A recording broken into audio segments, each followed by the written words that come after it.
തേങ്ങ വറുത്തരച്ചിട്ടുള്ള green peas കറിയാണ് തയ്യാറാക്കാൻ പോകുന്നത്. ദോശ, ചപ്പാത്തി, പത്തിരി അതിൻ്റെ കൂടെയൊക്കെ അടിപൊളി കോമ്പിനേഷനാണ്. സോക്ക് ചെയ്ത് വെച്ചിട്ടുള്ള ഗ്രീൻ പീസ് വെള്ളമൊക്കെ ഡ്രെയിൻ ചെയ്തിട്ട് പ്രഷർ കുക്കറിലേക്ക് ഇട്ട് കൊടുക്കുക. വെളുത്തുള്ളി, ഉരുളക്കിഴങ്ങ്, ചെറിയൊരു ഉരുളക്കിഴങ്ങ് മതി കേട്ടോ. പിന്നെ സവോള, തക്കാളി, പച്ചമുളക്, അതിലോട്ട് മസാലപ്പൊടികൾ ചേർക്കാനായിട്ട് 1 ടീസ്പൂണ് മല്ലിപ്പൊടി, 1/2 ടീസ്പൂണ് മുളക് പൊടി, 1/4 ടീസ്പൂണ് മഞ്ഞൾപ്പൊടി, ആവശ്യത്തിന് ഉപ്പ്, വെള്ളം ഇതെല്ലാം കൂടി ചേർത്തിട്ട് നന്നായിട്ട് പ്രഷർ കുക്ക് ചെയ്തെടുക്കുക.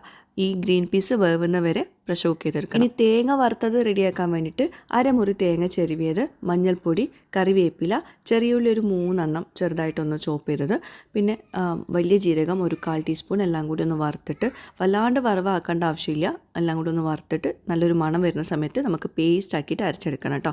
അപ്പോഴേക്കും നമ്മുടെ പ്രഷർ കുക്ക് ചെയ്തിട്ടുള്ളതൊക്കെ റെഡി ആയിട്ടുണ്ട്. അത് വേറെ ഒരു പാത്രത്തിലോട്ട് മാറ്റിയിട്ടുണ്ട്. അതിലോട്ട് അരപ്പ് ചേർത്ത് കൊടുക്കുക.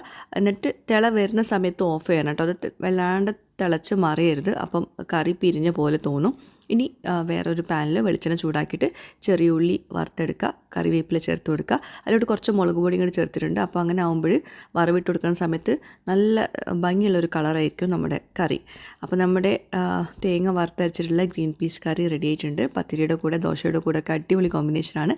എല്ലാവരും ട്രൈ ചെയ്യുക. ഞാൻ ദോശയുടെ കൂടെയാണ് ട്രൈ ചെയ്തിട്ടുള്ളത്.